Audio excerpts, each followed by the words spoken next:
የትኛውም ጻድቅ አልኩህ እኮ በታሪክ ውስጥ የምታውቃቸው የትኛውም ጻድቅ ጽድቅ ቢደመር የሰናፍጭ ቅንጣት የምታክለውን የእግዚአብሔርን ጸጋ ጋር አይደርስም። የትኛውም ሰው ተጋድሎ በሰይፍ መሰየፍ፣ ከተራራ ላይ መውደቅ፣ በጣም ብዙ ብዙ ብዙ ሜንሽን ልታደረግ ዩኔሚት በቃ በጣም ብዙ የሰናፍጭ ቅንጣት የምታክል ያህል ከእግዚአብሔር ጸጋ ጋር አይወዳደርም። ስለታነት መልስልኝ እንፈልገው ለመዳን ማመን ብቻ ወይንስ አምኖ መጠመቅ እንዲሁም የጌታን ስጋና ደም መቀበል ያስፈልጋል? ለመዳን ማመን ብቻውን በቂ። ለመዳን እምነትና ጥምቀት አስፈላጊ ናቸው አይደሉም? ለመዳን እምነት በቂ ነው። ከክርስቶስ ጋር ወራሽ ለመሆን መከራ መቀበል ያስፈልጋል አያስፈልግም? ብራዝ ጋብቻ ማለት ምንም አይነት የጌታ ራት አያስፈልግም፣ ምንም አይነት ነገር አያስፈልግም እያልን መሆኑን ማስረጃ ልታሳይ ትችላለህ? ለመዳን ሰው አምኖ መጠመቅና የጌታን ቅዱስ ስጋና ክቡር ደም መቀበል አለበት ብለህ ታምናለህ? ፐርሰናል አንተ ለመዳን አንድ ፔንቴ ጥያቄውን መጽሐፉ እንደሚጠይቀው ከመለሰ ፕሮቴስታንት ኢሚዲየትሊ ክርስቲያን ይሆናል። ኤቭሪ ታይም ፕሮቴስታንት ፊት ለፊት ያለው ጥያቄ ላይ እኔ መመለስ ከቻላችሁ እኔ የምር ቲክቶክ አቆማለሁ። በቀጥታ መመለስ የሚችል አንድ ለናሙና ለአንድ ፕሮቴስታንት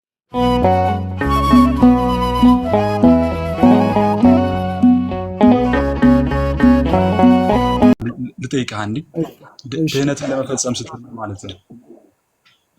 ድህነትን ለመፈጸም ማለት ቅድም አስቀምጥኩልህ። ድህነትን ቅድስት ቤተክርስቲያን ያስተማረችን ድነናል፣ እየዳንን ነው፣ እንድናለን። በፕሮሰስ ውስጥ ነው ያለው። ድህነት ማለት ፕሮሰስ ውስጥ የሚገባ ነው። ስለዚህ ድህነታችን ፍጹም እንዲሆን ጌታችን መድኃኒታችን በሚመጣበት ጊዜ በቀኙ እንድንቆም በስራ መግለጥ አለብን። እምነታችንን እንፈጽማለን በስራ ብለን እናምናለን። ማን ጀምሮ ማን ነው የሚያስፈጽመው ማለት ነው? ምን አልከኝ? ማን ጀምሮ ማን ነው የሚፈጽመው ማለት ነው? ማን ጀምሮ ማን ነው የሚፈጽመው ማለት? እኛ እንፈጽመዋለን አልከኝ። ድህነታችንን እንፈጽመዋለን እያልከኝ ነው። ማን ነው የጀመረው? ማን ነው እያስፈጸመው ያለው? ግልጽ ጥቅስ እኮ ቅድም ተጠቀሰልህ። ድህነታችሁን ፈጽሙ ተብለን ታዘዝን። ትእዛዝ ይብራራል እንዴ ወንድሜ? ትእዛዝ ነው አይደል? ድህነታችሁን ፈጽሙ ኢትዝ ኮማንድ አይደል? ኮማንድ አይብራራም። በቃ ፈጽሙ ፈጽሙ ነው፣ ትእዛዝ ነው። ኦኬ። ስለዚህ አንተ እያልከኝ ያለው እግዚአብሔር ድህነታችንን ጀምሮታል፣ እኛ እንጨርሰዋለን ነው ሀሳብ አይደለም? እርሱ እኛን ፈቃዳችንን አይጫንም። ያስጀመረን ደህንነት ግን ከእርሱ ጋር አብረን ምን እንላለን ማለት ነው? ከእርሱ ጋር አብረን ምንሰራንን እንዳለ ቅዱስ ጳውሎስ ከእሱ ጋር አብረን እንሰራለን ማለት ነው። ከእግዚአብሔር ጋር አብረን አይ ቲንክ በዛት ማች ዲቤ ተበላ አይመስለኝም ያልኩት ለዛ ነው። የግድ ፕሮቴስት ማድረግ አይጠበቅብህም ማለት ነው። አስተምሮ ልክ ከሆነ እስካሁን ያወራ ነው በቃ አክሴፕተብል ነው ማለት ነው። ትንንሽ ኤክስትራ ነገሮችን እየጣልክ ስለሆነ እነዚህን ሳናጠራ ማለፉ ልክ ስላልሆነ እኛና እግዚአብሔር አብረን የሚባል እኛና እግዚአብሔር አብረን የሚባለውን ለምሳሌ ጋር አብረን ምንሰራ ነን ይላል ሐዋርያ ቅዱስ ጳውሎስ አንደኛ ቆሮንቶስ ምዕራፍ 3 ላይ እግዚአብሔር ጋር አብሮ መስራት ይባላል። አንደኛ ቆሮንቶስ ጥቅሱን አንድ ይልም ምዕራፍ 3 ላይ ስለ አገልግሎት የተነሳበት ክፍል ላይ ምናልባት ልደትዬ እንትን ከተመቸ ልታወጣለች። አይ ቲንክ ዛት ማች እንትን ስላደለ ብዬ ነው ምናልባት ፈርዘር እየተከደ ቶፒክ መልቀቅ እንዳይሆን ብዬ ስላሰብኩት ነው እንጂ ኮማንድ አይብራራም ማለት ነው።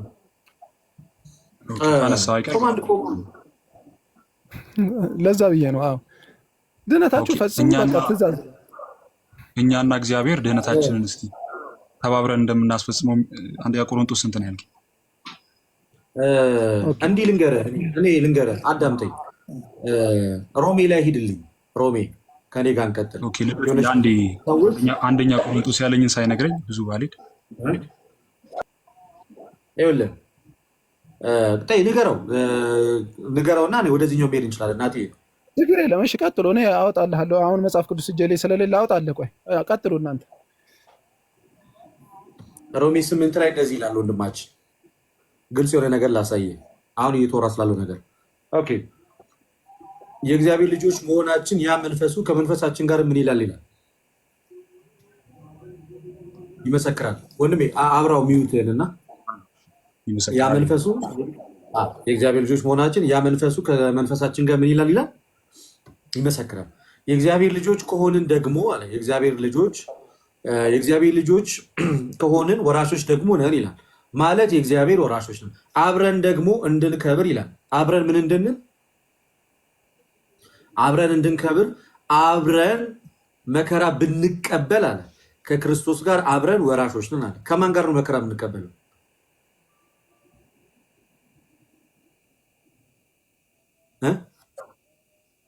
ከማን ጋር አብረን? አብሮነቱ ከማን ጋር ነው? ከክርስቶስ ጋር። ከክርስቶስ ጋር አብረን ደግሞ ምን እንሆናለን? አብረን መከራ ስንቀበል ከክርስቶስ ጋር አብረን ምን እንሆናለን? ወራሾች ነን አለ። ኦኬ። ስለዚህ እግዚአብሔር ድህነቱን በልጁ በኢየሱስ ክርስቶስ ሰርቶታል፣ መንገዱን ከፍቶታል። አዲስ የድነት መንገድ አይከፈትም። አዲስ የመዳኛ መንገድ የለም። አዲስ የመዳኛ አገልግሎት አይሰጥም። ክርስቶስ መወለዱ፣ መሰቀሉ፣ መሞቱ ወይ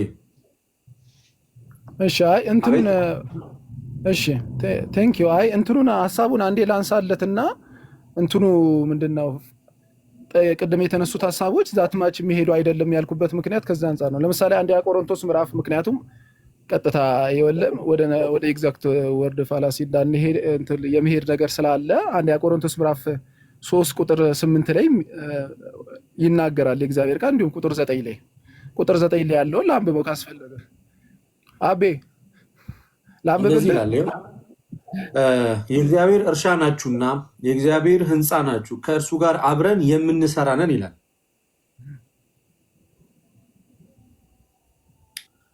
ወንድም ይሄው ናቲ ያለ ጥቅስ ነው። ኦኬ አንደኛ ቆሮንቶስ ምዕራፍ 3 ከቁጥር 9 ሮሜ ላይ ልመልስ። እሺ እንዲህ ይላል የእግዚአብሔር እርሻ ናችሁ፣ የእግዚአብሔር ሕንፃ ናችሁ፣ ከእርሱ ጋር አብረን የምንሰራ ነን ይላል። የምንሰራ ሳይሆን የምንሰራ ነው። ቅድም የምንሰራ ነን ብለህ ነበር የተወሩ እንኳን ጥሩ መጣ። ያዝልኝ ከጌታ ጋር አብረን የምንሰራ ወይ ከጌታ ጋር ነን አብረን የምንሰራ እግዚአብሔር ጋር ልንሰራ ነው። ልንሰራ እግዚአብሔር ከኛ ጋር ሊሰራ ከጌታ ጋር ና አዙሬ ላሳየህ።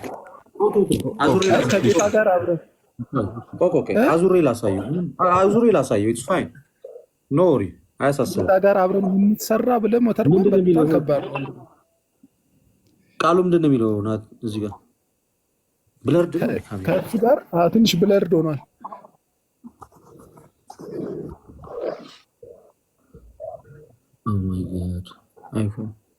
እሺ ይኸው ምን ይላል እዚህ ጋር ቃሉ? አብረን ምን ይላል? እንትን ላድርግልህ፣ አንተ አንብብልኝ። እሺ ይኸው ምን ይላል? የእግዚአብሔር እርሻ ናችሁ ይላል አይደለ? አዎ የእግዚአብሔር እርሻ ናችሁ፣ የእግዚአብሔር ሕንፃ ናችሁ ይላል አይደለ? አዎ ከእርሱ ጋር አብረን ምን ይላል? አብረን የምንሰራ ይላል። የምንሰራ ይላል። በቃ ቀጥል። አየህ፣ የምንሰራንን እንጂ የምንሰራ አይደለም። ሲጀመር እኛ ከእግዚአብሔር ጋር እንዴት ነው የምንሰራው? እግዚአብሔርማ እንዲሰራዋል።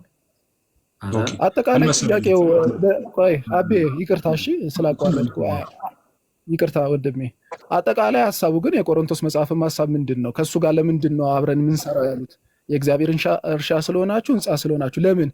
መሰረቱ የተመሰረተው መሰረት እንዲደመደብ፣ አዲስ ቤት እንዲሆን፣ ፍጻሜ እንዲያገኝ አይደል እንዴ? አብረን የምንሰራ ነው የተባለ። ስለዚህ ለመዳን አብረን የምንሰራለን ካሉ ሐዋርያቶች፣ ድህነትን ደግሞ ቅድም ልደትዬ ባነሳው በፊልጵስዩስ መጽሐፍ ላይ ፈጽሙ ተብሎ ትእዛዝ ከተነገረ ትእዛዝ አይብራራም። ትእዛዝ ነው፣ በቃ አለቀ አይደል? ቀጥታ አክሴፕት የምናደርገው ነገር ነው። እና ለምሳሌ ብትወዱኝ ትእዛዜን ጠብቁ ይላል መጽሐፍ ሲባል ምን ለማለት ተፈልጎ ነው ይባላል? በቃ ጠብቁ ነው። እና አንዳንድ ትእዛዝ የሆነ ነገር ለማብራራት ስንታገል ቅድም እንዳል ምናልባት እውነቴን ነው ልደትዬ፣ አድቫንስድ እናድርገው ዲቤትን ለማለት ፈልጌ ነው። አክቹዋሊ ከፕሮቴስታንት አካባቢ የምትመጡ በደምብ አድቫንስድ ለማድረግ ማለት ነው። አሁን ቀጥታ ጥቅሱ የታል ምናምን እኔ አሁን አንተን ለማግኘት ታገልኩ እንጂ በቃ የተቀመጠ ጥቅስ ነው። እና አንደኛ የምንሰራ ብለን ኢንተርፕሬት አናደርግም። የምንሰራ ነው የሚለው። ለምንድን ነው ግን የምንሰራው ከተባለ ደህንነታችንን ፍጹም ለማድረግ እና የጌታ ቤት ለመሆን ነው እንሰራለን ያለው ለቆሮንቶስ የተጻፈው። እና ዳትማሽ ዲቤተብል አይደለም ያልኩ ለዛ ነው። በእንትን ለመመለስ ብቻ በታገልን ግን ቁጥር እየሳትን እንዳንሄድም ለአንተው ብዬ ነው ያልኩት። እውነቱን ለመናገር አቤ ማለት ነው። ኦኬ እሺ፣ አንዴ እዚህ ጋር መመልከት ያለብን ነገሮች አሉ። ለምሳሌ እንደ ህንፃ እንድንሰራ ይላል። ህይወታችን መሰራት አለበት። እርግጥ ነው ሁለታችንም እንቀበለዋለን። በፕሮቴስታንቱ ቤት ያለ ነገር ነው። ሰው ልክ ሆኖ ይኑር የሚል አስተምሮ የለንም። ግን ሶላዎቹ ምን ላይ ይረዱናል? ለምሳሌ ሰው መስራት አለበት ወይ? አዎ መስራት አለበት። ሰው እንዲሰራ የሚያደርገው ግን ምንድነው? በነፃ የተቀበለው ጸጋ ነው። ጸጋ ብቻ የምንልበት ምክንያት ይሄ ነው። ለመዳናችን እንድንሰራ የሚያደርገንም ጸጋው ነው። ያዳነንም እምነት ነው። ወደ ሌላ ነገር ቶፒክ የምናደርገው አቤ ወደ ሌላ ቶፒክ ሄድክ። አሁን ደግሞ ሌላ ብቻ ተነሳ ማለት ነው። ቅድም ደግሞ እምነት ብቻ፣ አሁን ጸጋ ብቻ። ስንት ብቻ? ሁለት ነገር ተነስቶ እንዴት ብቻ ይሆናል? ራሱ ሲጀመር ሁለቱ የተያዙ ስለሆኑ አንዱን ከአንዱ መነጠል ስለማንችል፣ ለምሳሌ ሰው ለስራ ቢል ስራው ከጸጋው የተነሳ መሆኑን መርሳት የለበትም። በነገራችን ላይ በእኛ በኢትዮጵያ ኦርቶዶክስ ተዋሕዶ ቤተክርስቲያን እንደ ቤተክርስቲያናችን አስተምሮ እኛ የምንሰራው በራሱ ማለት ነው በእግዚአብሔር ኃይል ነው። በራሳችን ኃይል ራሱ ከተቀበልነው መንፈስ ቅዱስ ኃይል የተነሳ ነው። መልካም ስራ እንኳን ስንሰራ እየተመጻደቅን እኛ በራሳችን ኃይል ራሳችን ያመጣ ነው ራሳችን የምንሰራው እያለን እየተመጻደቅን አይደለም። በነገራችን ላይ የምንሰራው በራሱ በእግዚአብሔር ኃይል ነው። ስራ እንኳን ስንሰራ ጸጋው እየረዳን ጸጋው እያገዘን ከእግዚአብሔር ጸጋ ያልተለየ መልካም ስራ ነው የምንሰራው። መልካም ስራ እንሰራለን ራሱ ስንል በዚህ አንዳንዴ እኮ ያሳፍራል ስንናገር።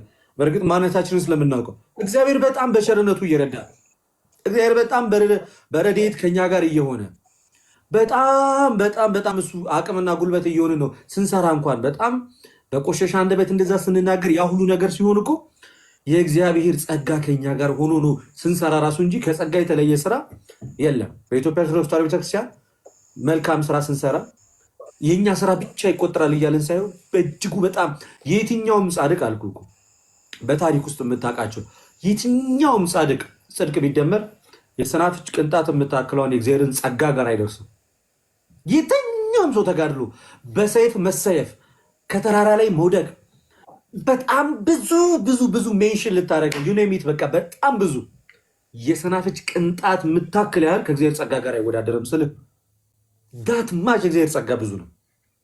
ያን ያህል የእግዚአብሔር ጸጋ በጣም ብዙ ነው እና ይሄ ማለት ግን ጸጋው ብቻ ደግሞ ያድናል ማለት ሳይሆን ከመከራው ተካፋይ እንሆን ዘንድ እንደ እግዚአብሔር እሱ እንደሰጠን ኃይል ደግሞ መልካም ስራ እንሰራ። ለዛ ነው ምን አለ መሰለ ሮሜ ምዕራፍ 8 ላይ ሮሜ ምዕራፍ 8 ቁጥር 17 ላይ እንዲህ ይላል፣ ልጆች ከሆንን ወራሾች ደግሞ ነን አለ። ልጆች ከሆንን ወራሾች ደግሞ ነን ማለት የእግዚአብሔር ወራሾች ነን አለ። ከዛስ አብረን ደግሞ እንድንከብር አብረን መከራ ብንቀበል ከክርስቶስ ጋር ደግሞ አብረን ወራሾች ነን። ከክርስቶስ ጋር ወራሽ ለመሆን መከራ መቀበል ያስፈልጋል አያስፈልግም? ብራዘር አዎ ያስፈልጋል። አንዴ እዛው ሮሜ ላይ ያለ ሮሜ 11:6 አንብብልኝና አብሬ አድርጌ ልመልስ። እንሄዳለን። አንዴ ሰዎች ከክርስቶስ ጋር ወራሽ ለመሆን መከራ መቀበል አለባቸው አይደል? አዎ አለባቸው። ምን አይነት መከራ የሚለውን እስቲ ቀጠል ይልና ለምሳሌ ለእኛ ይገለጸን ካለው ክብር ጋር ቢመዛዘን የአሁን ዘመን ስቃይ ምንም እንዳልሆነ አስባለሁ አለ። የአሁን ዘመን ስቃይ ለምሳሌ በአሕዛቦች መሰደድ ሊሆን ይችላል። በጣም ብዙ ረሃብና መንገላታት ሊሆን ይችላል። በወህኒ ቤት መጣል ሊሆን ይችላል። ስሙን አልክድም ብለህ መሰዋት ሊሆን ይችላል። በጣም በርካታ የመንፈስ ፍሬዎች የተባሉት ራስን መግዛት፣ እነዚህን ሁሉ ያጠቃለል። ስለ ስሙ የሚደርስብህን ውጊያ፣ ክርክር፣ ጸብ፣ እነዛን ሁሉ ነገሮችን ስታልፋቸው ከክርስቶስ ጋር ወራሽ እንደሆንክ ይናገራል። አሁን እዚህ ክፍል ላይ ከእሱ ጋር መከራ ሳትቀበል ወራሽ መሆን ትችላለህ? ኦኬ። እንዴት መሰለህ ትችላለህ ወይ? ግዴታ አንድ ሰው ለመዳን መሰደድ አለበት፣ በሰይፍ መቀላት አለበት የሚባል ነገር የለም። እንደዛ አይደለም እያልኩ ያለው አንተ ህይወት በህይወት መገለጥ አለብህ። በህይወት በብዙ አይነት ህይወት የግድ ይሄድክ ረዱኝ ግደሉኝ በልኩ አይደለም። ከክርስቶስ ጋር ክርስቶስ በዚህ ዓለም ያሳለፈውን ህይወት አንተ ሊኖርህ ይገባል። ስለዚህ ከክርስቶስ ጋር ወራሽ ለመሆን ከእሱ ጋር አብረ መከራ መቀበል መቻል አለብህ። ለክርስቲያን ስትሆን በራሱ ከአንተ ጋር የዓለም ህይወት ራሱ ሲጀመር አይመችም። ሲጀመር የዓለም ህይወት አይመችም። ለምሳሌ አሁን ጌታ ጾሟል፣ እንጾማለን። ጾም ኦፍኮርስ የሚመች ነገር አይደለም። ክርስቶስ ጾሟል። የትኛውም ክርስቲያን ይጾም ዘንድ ግዴታ ነው። ለምን? ጌታ ጾሟል፣ ጌታ አድርጎታል። ብትወዱኝ ትእዛዜን ጠብቁ ነው። እሱ በትእዛዛት ያደረጋቸውን እሱ የሄደባቸውን ነቢያት አለፉባቸውን ጌታም ያደረገውን ነገር እኛም ደግመዋል። እኚህ ነገሮች ከክርስቶስ ጋር ህብረት እንዲኖረ ያደርጋሉ። ይሄ የምንስማማበት ነገር ሲሆን ብዙ መከራከር አያስፈልገውም። ገላትያ ላይ አንድ ነገር ብቻ በጣም ትክክል ነህ፣ እስማማለሁ። ነገር ግን ለድህነታችን ግዴታ መከራ መቀበል መታረድ ያስፈልጋል እያለን አይደለም። ሰው በምቾት ስለኖረ በየአውዱ ለምሳሌ መስተዋት ያለባቸው ሰዎች አሉ። ለምሳሌ አንዴ ስለዚህ መጽሐፍ ቅዱሱ እየነገረን ያለው ግዴታ መከራ መቀበል አለባችሁ ሳይሆን መከራ ሲገጥማችሁ እንዳትክዱት እያለ ነው። የያዛችሁትን እውነት እንደዛ አይደለም እያለ ያለው። በአንድም በሌላም ነው ያለው። በአንድም በሌላም መከራው በአንድም በሌላም ይገጥማል። በመሰደድ ሊሆን ይችላል፣ በመታረድ ሊሆን ይችላል። እንደገና ክርስቲያን ሆነ ኖረ አልኩ እኮ ሰላማዊ ሀገር ውስጥ ክርስቲያን ሆነ ኖረ የስጋ ፍላጎቶችን ሁሉ በመግታት ራሱ ከክርስቶስ ጋር ተካፋይ ትሆናለህ። የስጋ ፍላጎቶችን በመግታት የመንፈስ ፍሬን በማፍራት ይሄንን የስጋ ፍላጎቶችን የምትገታው በምንድን ነው? በአንተ ኃይል ወይስ ከእግዚአብሔር ጸጋ አንጻር? አንተ ግን ጸጋው ግን ኢሪዚስቲብሊ አስገዳጅ ሁኔታ ሆኖ አይደለም አንተ ጋር የሚሰራው። ጸጋው ያግዛሃል፣ ሪአክት የምታደርገው አንተ ነህ። አንድ አዳምጥ። ቅዱስ ጳውሎስ እኮ ይናገራል አይደል? እንደው የምፈልገው ሌላ ነው፣ የማደርገው ሌላ ነው አይደል? ያስገድደኛል። ስለዚህ በጣም ጥሩ። ስለዚህ ተፈጥሯችን የተቀበልከው የእግዚአብሔር መንፈስ ወደ መልካም ወደ ኋላ እንዳትመለስ ወደፊት እንድትሄድ ያደርግሃል። ኦኬ፣ በትክክል የተቀበልከው የእግዚአብሔር መንፈስ ግን ስጋት ውስጥ ደግሞ የሚፈልገው አለመራብን፣ አለመጠማትን ኦፍኮርስ ናቹራል ነው ይፈልጋል። ግን ደግሞ ምን ያደርጋል? የእግዚአብሔር ጸጋ ደግሞ መልካም እንድትሰራ ያግዛል። ስለዚህ ስራህንም ለጸጋው ሰሚት እያደረክ ነው ማለት ነው። ስራ የምትሰራውን በእግዚአብሔር ጸጋ ነው እያልኩ ነው። ስራ የምትሰራው በእግዚአብሔር ጸጋ ነው። ስራህንም ለጸጋው ሰሚት እያደረክ ነው ማለት ነው። ስራ ብለህ ለብቻው አይደል? ይኸውልህ ከእግዚአብሔር ጸጋ የተለየ መልካም ስራ እንደሌለ ደጋግሜ ተናግሬያለሁ እና እባክህ ወደኋላ አትመልሰኝ። ስለዚህ በጸጋው ብቻ ስንል ለምን ትናደዳለህ? ይሄ አይደለም በጸጋ ብቻ ስትል አንተ በጸጋ ብቻ ስትል እኔ እንደምለው ወይ መጽሐፉ እንደሚለው አይደለም የምትለው። ዳስዋ የጸጋ ብቻ የአጋንንት ትምህርት ነው የሚለው። ምን እያልኩ ነው ታዲያ? በጸጋ ብቻ ስትል በመጀመሪያ ደረጃ የመጀመሪያው ሚስጥራት አያስፈልጉም ማለት ጥምቀት፣ ቅዱስ ቁርባን፣ እነዚህ ነገሮች ጭራሽ አያስፈልጉም። ሁለት መልካም ስራ በፍጹም መልካም ስራ መስራት ከዘላለም ሕይወት ጋር አይገናኝም እያልክ ነው። መጽሐፍ ግን እንደዛ አይልም። ከዛ በጸጋ ማለት በጸጋ ብቻ ማለት ምንም አይነት የጌታ እራት አያስፈልግም፣ ምንም አይነት ነገር አያስፈልግም እያልን መሆኑን ማስረጃ ልታሳይን ትችላለህ? ኦኬ፣ አንተው ራሱ እኮ ለእኔ ማስረጃ ነው። ፎር ኤግዛምፕል የሰው ልጆች አንዴ ጠብቀኝ። የሰው ልጆች ኧረ ፕሊዝ ስትሮማን ፋላሲ ስትሮማን ፋላሲ አይደለም። ራስህ እየፈጠርክ ራስህ አይደለም። አላዳምጥም። አንዴ አዳምጠኝ። ማስረጃዎቹን እንዳላስቀምጥልሃለሁ። ጸጋ ብቻ ስትል ምን ማለት እንደሆነ፣ እምነት ብቻ ስትል ምን ማለት እንደሆነ ከነ ማስረጃዎቹ አስቀምጥልሃለሁ። አንተ ለምሳሌ ቅድም ከሙሉ ወንጌል የመጣሁት ብለኛል አይደለ? ዩርሰልፍ አንተ ራስህ አይደለ? በጣም ጥሩ። ስለዚህ ለመዳን ሰው አምኖ መጠመቅና የጌታን ቅዱስ ሥጋና ክቡር ደም መቀበል አለበት ብለህ ታምናለህ? ፐርሰናል አንተ ለመዳን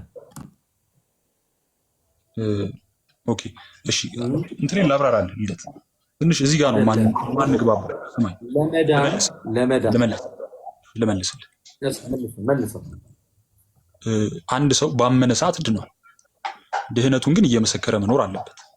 ልክ ያዕቆብ እንደሚናገረው እምነት ያለ ስራ ከንቱ ነው እንደሚለው ሁሉ አንድ ሰው ድኛለሁ አምኛለሁ ብሎ አንድ የለም የሚጠበቅበት እሱን አይደለም የሚጠየቀው። ልደት አምኛለሁ ብሎ የጌታን እራት የሚክድ ሰው ካለ አላመነም ማለት ነው። እምነቱ የሞተ ነው። ስለ መካድ አላወራሁም።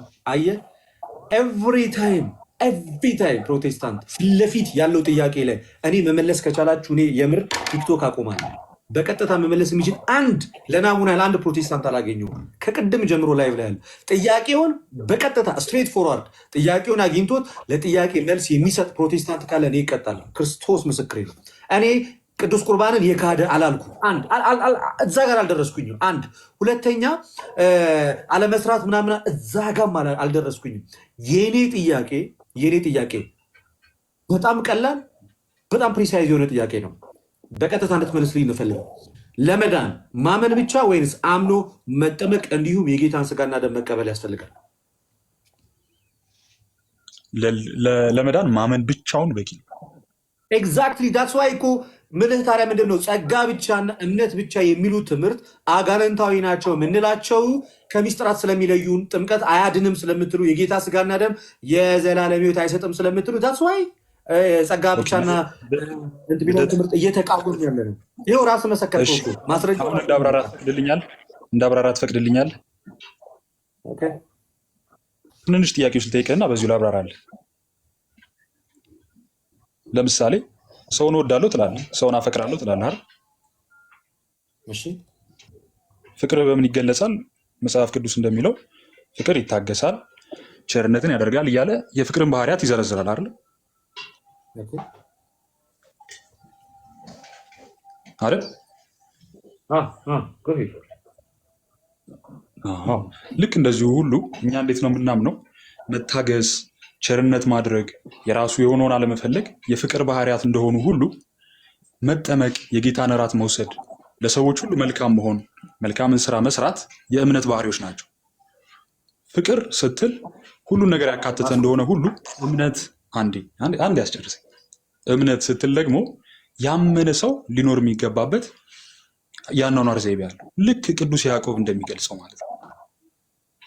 ከእምነት ከስራ የተለየ እምነት የሞተ ነው እንደሚል ሁሉ እኛ እምነት ስንል በቃ አምኛለሁ የምትለው ቃል ብቻ አይደለችም። እምነት በውስጧ ብዙ ስራዎችን ትይዛለች። ለእኛ እምነት ይሄ ነው። አንድ ጥያቄ ልጠይቅ እዚህ ጋር ማርቆስ 16 ላይ ሂድልኝ። ኦኬ፣ መጀመሪያ ግን እኔ ቅድም አውጣልኝ ያልኩህን ጥቅስ አውጣልኝ። አሁን ያነሳው ነገር ስላለ እዚሁ ጋር ሪፍሌክት አድርጌ መሄድ ይኖርብኛል። ማርቆስ 16 ሰው በእምነት ብቻ ነው የሚድነው ብለሃል። መጽሐፍ ቅዱስ ነው አውጣ።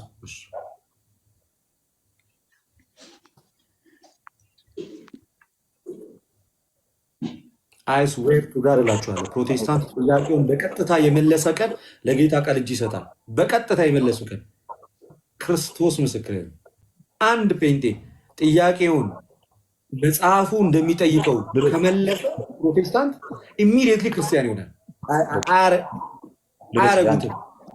ፕሮቴስታንት ስማኛ እንዴለት በጣም ማከብር ሰው አንዴ ችልንገር መጽሐፍ ቅዱስ ሲናገር አይደል የሚያስተምር ሰው የሚበልጠውን ፍርድ ይቀበላል ስለሚል ስናስተምር ትንሽ ጥንቃቄ ቢኖረን አይደል መሐላዎች፣ ዛቻዎች ምናምን ቢቀሩ ዛቻ አልተናገርኩኝም እኮ አንድ የለት ክርስቶስ ባሳየን ትህትና ብንቀጥል እንደው በእምነታችን ምንም እርግጠኛ ብንሆንም ግን ልንሳሳት እንችላለን የምትለዋን ብንይዛት የበለጠውን ፍርድ እኔ አልሳሳትም አላልኩኝም እኮ ምን እንዳልኩ ታውቃለህ? ጌታ ይባርክ። ይቀጥላል። ፕሮቴስታንቶች ጥያቄውን በቀጥታ የመለሱ ቀን ሞመንት አይናቸው እየተገለጠ ይመጣል። እግዚአብሔር ካላበራ አይበራም እንጂ እናየዋለን። ማርቆስ 16 ላይ ያወጣልኝ። ማርቆስ 16 ላይ ያወጣልኝ። እሺ አሁን አንተ የሰው ልጅ የሚድነው በእምነት ብቻ ነው ብለኸኛል አይደለ? ቅድም ያው ስናወራ በመሀል አይደለ? ከዛ እምነት ደግሞ ምንድን ነው ብያለሁ። ውስጡ ምን ያጠቃልላል ብያለሁ። ድነቱ ግን የሚንጠለጠለው እምነቱ ላይ ብቻ ነው። የምትፈልጋትን ብቻ አትወዳታ። እምነት ውስጥ ምን አለ ብያለሁ። እኔ የምፈልገውን እየወሰድኩኝ መዳን የሚለው አንድ ቆይ መዳን የሚለው ኮንሰፕት ግን እምነት ላይ ብቻ ቤዝ ያደረገ ነው አይደል? መዳን የሚለው ኮንሰፕት ልደት አዎ እምነት ላይ ብቻ ቤዝድ ያደረገ ነው። እምነት ውስጡ ምን አለው ብያለሁ ቅድም። ንገረኝ ከሰማኸኝ እንደው ወይስ ዝም ብዬ ነው ሳወራ የነበረው? ነው ሰምቻለሁ። ምን አልኩት አለ? እምነት ውስጥ ምን ብዙ ነገሮችን ጨምረ አንስታቸዋል። ብዙ ምን አይነት ነገር እምነት ጥምቀትን የሚለውንም ነገር ከዛ በኋላ አለመስራት ሳይሆን ልክ እንደተናገረበት የሞተ ነው እንደሚል ምናምን ብለህ ስራንም እነዚህ ነገሮችን ብዙ ነገሮችን እዛ ውስጥ ከታታ አስረድተኛል። እኔ አሁን ስለዚህ እናንተ እንደምታስቡት ያለው የምትለው ሀሳብ ብቻ አይደለችም ማለት ነው። ፋይን አሁን እዚህ ጋር መጣ መጽሐፍ ሲናገር ማርቆስ 16 ላይ ያመነ የተጠመቀ ይድናል፣ ያላመነ ግን ይፈረድበታል ይላል። የሚድነው ምን ያደረገ ነው ይላል? ያመነ የተጠመቀም ይድናል ይላል። ስለዚህ ሰው ለመዳን አምኖ መጠመቅ አለበት ወይስ የለበትም? እንዴት አድርገህ ትመለከተዋለህ መሰለህ? አይደለም ይሄው ቅድም ያልኩ ነገር ተገለጠ። ፕሮቴስታንት አልኩ ጥያቄውን በቀጥታ የመለሰ ቀን ኤቭሪቲንግ ሁሉም ነገር ይስተካከላል። መጽሐፉ ሲናገር አንዴ ደግሜ ልንገርህ አንዴ ሁሉም ሰው ጋይስ፣ እኔ አሁን ኦፌንድ አላረግህም፣ ሚስ ኢንተርፕሬት አላረግህም፣ ስቱማን ፋላሲ አንተ ላይ አልሰራ ምንም አላደርግም። ጀስት ጥያቄውን ብቻ ክሊርሊ ያስቀምጣለሁ። ማርቆስ ወንጌል ሲናገር ምዕራፍ 13 ቁጥር 16 ላይ ያመነ የተጠመቀ ይድናል፣ ያላመነ ይፈረድበታል። ክሊር በቃ ክሊር። ያመነ የተጠመቀ ይድናል፣ ያላመነ ግን ይፈረድበታል። ለመዳን ሰው ምን ማድረግ አለበት? በማርቆስ 16 መሰረት ወንድሜ አምኖ ምን ማድረግ አለበት? መጠመቅ። ስለዚህ አንድ ሰው ለመዳን አመን ብቻ ሳይሆን አምኖ መጠመቅ ይኖርበታል ማለት ነው። የጌታ ቃል ስለሆነ አልክዶም፣ ብደጋግመው ልክ ነው የምልህ። ስለዚህ ግን ስማኝ ማብራሪያ፣ ለመዳን ጥምቀት እና እምነት አስፈላጊ ናቸው ማለት ነው። ብትሰማኝ ደስ ይለኛል። ሳሰማኝ ምን ልመልስልህ? አይ ጥያቄ ለመዳን እምነትና ጥምቀት አስፈላጊ ናቸው አይደሉም? ለመዳን እምነት በቂ ነው። ላብራራልህ። መጽሐፉ ግን ምን ይላል? መጽሐፉ እምነት በቂ ነው ይላል ወይስ አምኖ የተጠመቀ ይድናል ይላል? እሺ ልንገርህ ምን እያለን እንደሆነ መጽሐፍ። እሺ ንገረኝ። ኦኬ ያመነ የተጠመቀ ይድናል ይላል። እርግጥ ነው ጌታ ኢየሱስ ክርስቶስም አዟል አይደል? እያጠመቃችሁ ደቀ መዛሙርት ያደርጓቸው ብሎ ትእዛዝን ሰጥቷል አይደል? ይህ ትእዛዝ ይቀጥላል። ሰው እያመነ እንዲጠመቅ የእግዚአብሔር ፍቃድ ስለሆነ ያመነ ሰው ይጠመቅ የሚለው ግን ያመነ ብቻ ያልተጠመቀ ሰው አይድንም ማለት አይደለም። ይህን ምን ላይ እናያለን? ጌታችን ኢየሱስ ክርስቶስ በስቅለቱ ወቅት አይደል በመንግስትህ በመጣ ጊዜ ምን አድርገኛለሁ ከጎኑ ያለው ሰው አስበኝ የሚልን ነገር ተናገረ። ያ ሰው አመነ፣ መስቀል ላይ ሆነ። መጠመቅን ግን አልተጠመቀም። መጠመቅ እውነት ነው፣ ክርስቲያናዊ ባህሪ ነው። ቅድም እንዳልኩት የእምነት ፍሬ ነው። ያመነ ሰው የሚከተለው ፍሬ ነው። ያመነ ሰው አልጠመቅም አይልም። ነገር ግን ግዴታ አንድ ሰው አምኖ መጠመቅ አለበት ብለን ጥምቀት ላይ ሙጭጭ አንልም።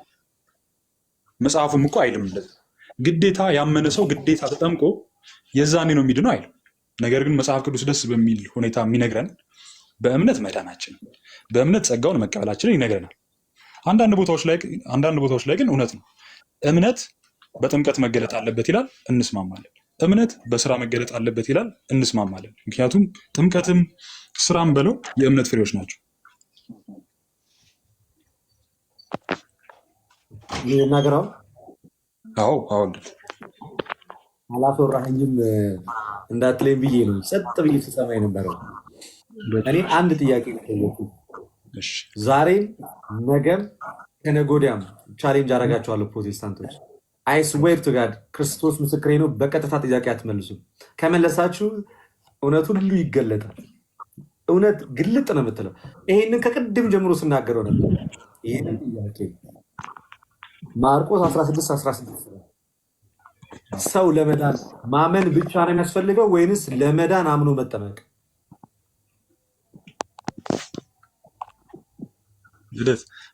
ያመነ የተጠመቀም ይድናል ነው አይደል የሚለው።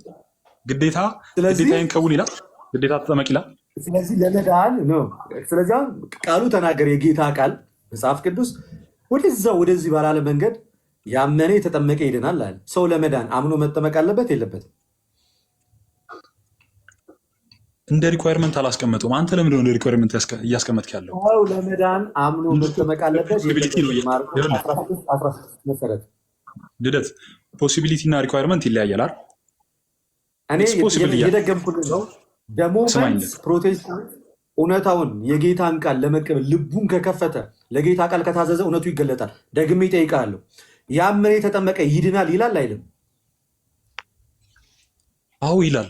ይቀሩ እንዲህ መጽሐፍ ቅዱስ ተጽፏል። አዎ ይላል። ያመነ የተጠመቀ ይድናል ይላል። ስለዚህ ሰው ለመዳን አምኖ መጠመቅ አለበት የለበትም? እንደዛ ግን አይልም። አሁን እያልክ ያለውን አይልም። ድጋሚ ደግምልሃለሁ።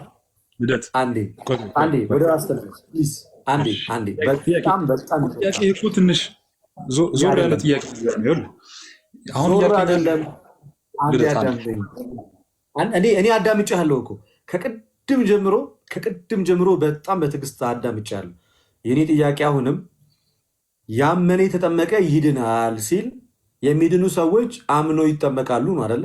ለመዳን አምነህ መጠመቅ አለብህ ነው እያለ ያለው አይደለ?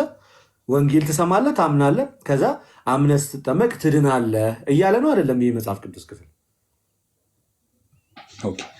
እሺ ላሳይ። ለምሳሌ ለጌታ ምሳሌውን በቀጥታ ጥያቄ መልስልኝ ነው አይደለም? በቀጥታ ልመልስልህ ነው። አንዴ አዳምጠኝ ይላል። አዎ ልክ ነህ፣ ምንም አልከራከርም እንደሚል አውቃለሁ። ለመዳን ሰው አምኖ መጠመቅ አለበት የለበትም? ላሳይ። ቅድም እንዳልኩ ፖሲቢሊቲ እና ሪኳየርመንት ይለያያል ያልኩህ ላሳይ። ለምሳሌ ለጌታ ሲሉ የታረዱ ሰዎች መንግስተ ሰማያትን ይወርሳሉ አይወርሱም? ለምሳሌ አንድ የለት እቺ መልስልኝ። ወይኔ በላቸው። ቅድም ያነሳው ጥያቄ ስላለ በዚህ ሁላችሁ ወደ ቤታችሁ ትሄዱ ነበር። እችን መልስልኝና ከዛ በኋላ ሰማር። አንድ ሰው ፕሊዝ አንድ ኢንተረፕት ባታደርገኝ ይቅርታ። ጋር አፖስቶሊክ አንዴ ቆይ በእናታችሁ። አይ ደጋግመህ አንዳንድ ሀሳብ የግድ አይደለም እያልክ ስለሆነ ነው። አሁን ቅድም ለምሳሌ መከራ የግድ አይደለም፣ አሁንም ደገምከውና ስለ ክርስቶስ እንትን ያሉ ምናምን እያልክ እያነሳ ነውና ለሱ ጥቅስ ታመጣለህ። መከራ የግድ አይደለም ለማለት በክርስቶስ ለሆኑት መከራ የግድ አይደለም ለሚለው እስቲ አምጣ መጽሐፍ ቅዱሳዊ ማስረጃ እኮ አምጣ። አይ ይሄንን መከራ የግድ አይደለም በክርስቶስ ላሉት ለሚል መጽሐፍ ቅዱሳዊ አንድ ጥቅስ አምጣ እስቲ። ችግር የለምሽ አንድ ጥቅስ ላስነብብ። አንድ ይጠብቀኝ፣ ልደት ቢያነብልኝ ደስ ይለኛል።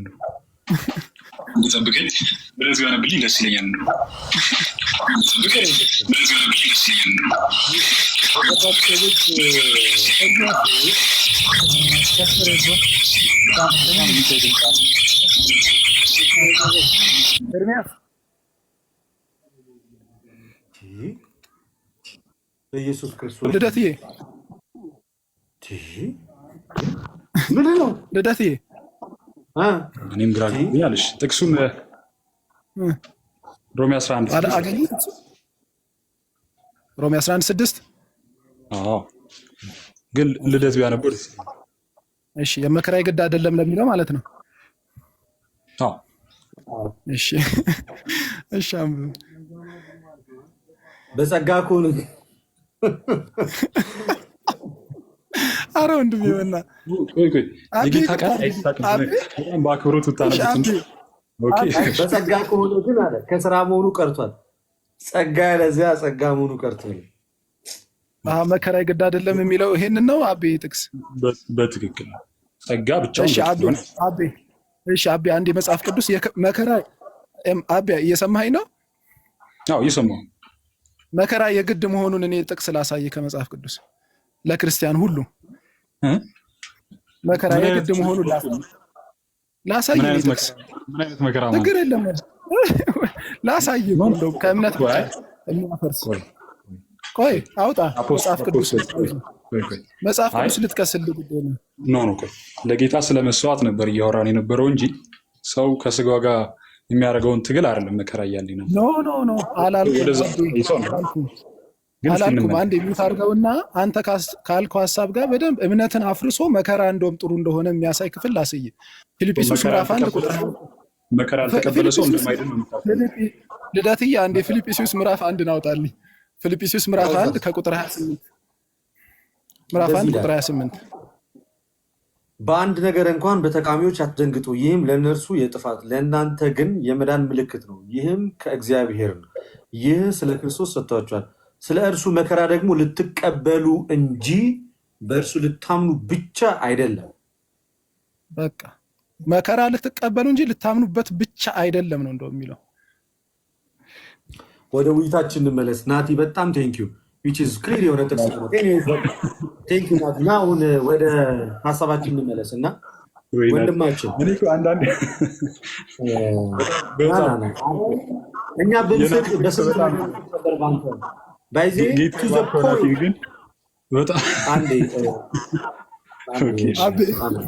አቤ ቆይ ስቆይ ጨርስ። አንዴ ልጨርስ። እሺ ጨርስ። እሺ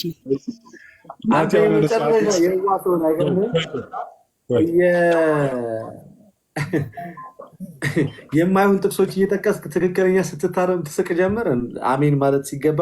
ለማንኛውም ቅድም የጠቀስከው ጥቅስ ላይ ዝም ብለህ ሪፍሌክሽን ሰጠንበት። ሮሜ 11:6 ላይ ህግ ከሆነ ጸጋ መሆኑ ቀርቷል፣ ጸጋ ከሆነ ደግሞ ህግ መሆኑ ቀርቷል። ኦፍኮርስ የሰው ልጆች በአዲስ ኪዳን በክርስቶስ በኩል በተሰጠው ጸጋ እንጂ በሙሴ በኩል በተላለፈው ህግ አይድኑም። እሱ ነው እየተናገር ያለ። እኛ በህግ ነው አላለም። በህግ አምላክ በህግ ይዳናል አላለም። በቃ ተውን። በህግ አምላክ ደግሜ እነግራቸዋለሁ። በህግ አምላክ በህግ ይዳናል አላልም፣ አንልምም። እባካችሁ ደጋግማችሁ ህግ አትበሉን። በህግ አምላክ በህግ ይዳናል አላለም። ኦፍኮርስ በጸጋ ነው የሚዳነው እና ይህ ነገር አደጋግሙት። ኤኒዌይስ ያቀረብከው ነገር ግን መከራ መቀበል ግዴታ አይደለም የሚልን አይደለም ያመጣው። የሰው ልጆች በእግዚአብሔር ጸጋ ይድናሉ የሚል ነው። ኦፍኮርስ የእግዚአብሔር ጸጋ ያድናል። የሚያድን የእግዚአብሔር ጸጋ ተገልጧል። ሰው እግዚአብሔር ጸጋ ተገልጧል አይደል የሚለው ራሱ እኮ። ኦኬ ማርቆስ ላይ እንመለሳለን።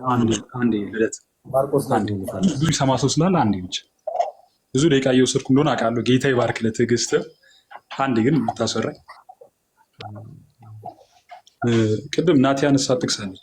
በነገራችን ላይ መከራ መቀበል ግዴታ አይደለም፣ በመከራ ውስጥ መጽናት ግን ግዴታ ነው። እንደ ክርስቲያን መከራ ሲገጥመን በዚያ ውስጥ መጽናት ግዴታ ነው። መከራን ፈልጎ እንደው መከራ ካልገጠመኝ አልድንም የሚባል አስተምህሮ ግን ኖሮም አያውቅም። በእናንተም እንደሌለ አውቃለሁ። አቤ አሁን የእግዚአብሔርን ቃልም እየተቃወምክ ነው። ስለ እርሱ መከራ ልትቀበሉ እንጂ በእርሱ ብቻ ልታምኑ አልተጠራችሁም ማለት ቀጥታ ማለት ነው። አየህ፣ ቀጥታ ቃሉ የተነገረው ትእዛዝ የሆነውን ነገር በግድ የእግዚአብሔር ቃል አይልም አንልም። እንደውም በተቃዋሚዎች አትደንግጡ አላቸውና ሐዋርያው ቅዱስ ጳውሎስ ለፊልጵስዩስ ይህ እንደውም ከእግዚአብሔር ነው የሚለው። ከእግዚአብሔር ነው የተሰጣችሁ መከራ። ለምን? ስለ እርሱ መከራ እንድትቀበሉ እንጂ እንድታምኑበት ብቻ አልተጠራችሁም ነው የሚለው። አሁን ይሄንን የግድ ፕሮቴስት ማድረግ አይጠበቅብንም። ስለዚህ ምናልባት በአክቱ ተመለስና ወደ ቅድሙ ሀሳብ ለመዳን ስራ ያስፈልጋልን ማስረጃ አምጣ። ክፍሉ እያለን ያለው መከራ ሲገጥማችሁ ጽኑ ነው እንጂ ለመከራ አትድኑ ነው ያለው። አንዴ አዳምጠኝ። አንድ ድል ነው የምሰጥህ። ከዛ በኋላ ወደሚቀጥሉ ሰዎች እንሄዳለን። ትንሽ አሰልቺ ስለሆነ ነው። ማርቆስ 16:16 ላይ አዲሱ መደበኛ ትርጉም ትቀበለዋለህ ወንድሜ?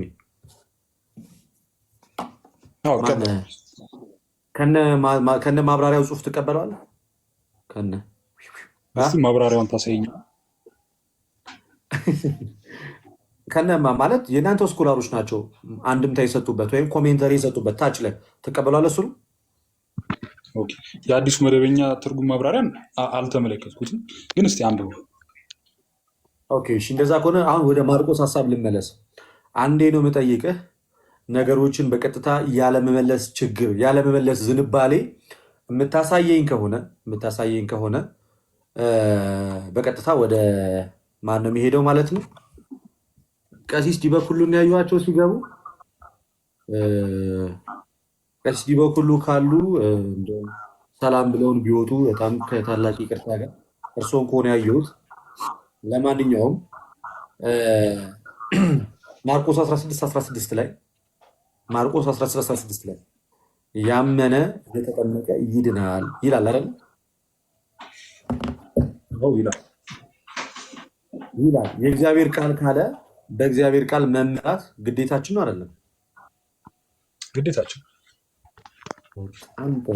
ግዴታችን ከሆነ ማርቆስ 16:16 ላይ ያመነ የተጠመቀ ይድናል ይላል። ስለዚህ ሰው ለመዳን አምኖ መጠመቅ አለበት የለበትም?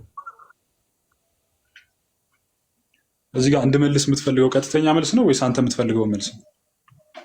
ቀጥተኛ መልስ ነው የምትፈልገው? እንደ እግዚአብሔር ቃል ቀጥተኛው መልስ እንድትመልስ ነው። ይችን ጥቅስ የእኛም ቤተክርስቲያን አትቃወማትም። እኔም አምናለሁ። ያመነ የተጠመቀ ሰው ይድናል፣ አይድንም ብለን አናውቅም። ስለዚህ ሰው አምኖ ሲጠመቅ ይድናል ማለት ነው። አምኖ ሲጠመቅ ሰው ይድናል። ግን መጠመቅ ግዴታ ነው የሚል ነገር መጽሐፍ ቅዱሳዊ አይደለም። ማመንስ ግዴታ ነው የሚል መጽሐፍ ቅዱስ ጥቅስ ላይ አለ? ታዲያ ጸጋውን በእምነት አይደል የተቀበላችሁት የሚል ማመን ነው። አይደለም አሁን አንተ የምትሰራውን ወርድ ፋላሲ መስራት አያቅተኝም እና ማመን እንዳለብን መጠመቅ እንዳለብን መጽሐፍ ቅዱስ ክሊርሊ ያስቀምጧል። የጥምቀት ሲሆን ግዴታ አይደለም፣ የእምነት ሲሆን ግዴታ ነው እንድትል ያደረገ ማመን ግዴታ ነው የሚል ቃል በቃል እስኪያሳየን ከምሳ አለ። ላውጣል ቃል በቃል አለ። እሺ ችግር የለም።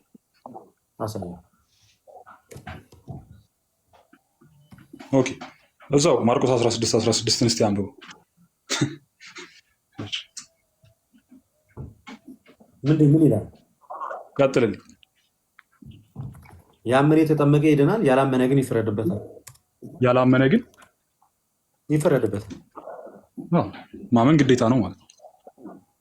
ማመን ግዴታ ነው ይላል ቃል በቃል። ያላመነ ሰው ኦፍኮርስ በአንዱ በልጁ ስላላመነ ይፈረድበታል። አያከራክረም ስለሚፈረድበት። እኔ አሁን እያወራሁ ያለሁት ማመን ግዴታ ነው ወይስ አይደለም የሚለው ነው። ኤኒዌይስ በቃ አንተ